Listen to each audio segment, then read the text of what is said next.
Markaðssetning lykilþáttur í rekstri fyrirtækja. Mikilvægt að gera sér grein fyrir því hvað það sem að viðskiptavinurinn þarfnast, þannig að hægt sé að uppfylla væntingar hans. Vel unnin markaðsáætlun eykur árangur.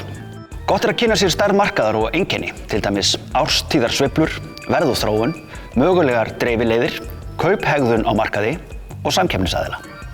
Legðu spurningar fyrir tiltekinn markhóp til að safna upplýsingum. Mikilvægt að kanna hversu mikil samkeppni á þínu sviði og hver einkenni hennar eru.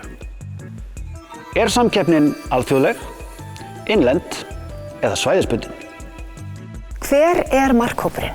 Hvar býr hann? Hvaða tekjur hefur hann? Hvaða menntun? Á hvaða aldri hann? Hvaða lífstíl og áhugamál hefur hann?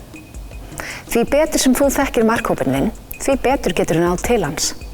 Hafðu markaðssetninguna skýra, mælanlega, aðgengilega, raunhæfa og tímasetta.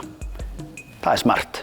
Þegar þú veist hver markhópurinn þinn getur þú byrjað að markaðssetja til að ná smartmarkmiðunum. Til þess að ná sem mestri yfirsýn eru notaðir hinir 4 söluráðar.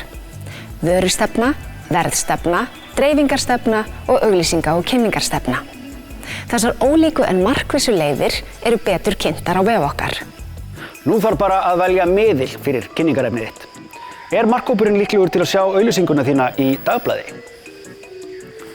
Eða kannski frekar skrollandi á Instagram? Landshlutasamtök veita stuðning til frumkvöðla á öllum stigum nýsköpunar. Kannaðu málið og pantaðu ráðgjöf hjá okkur.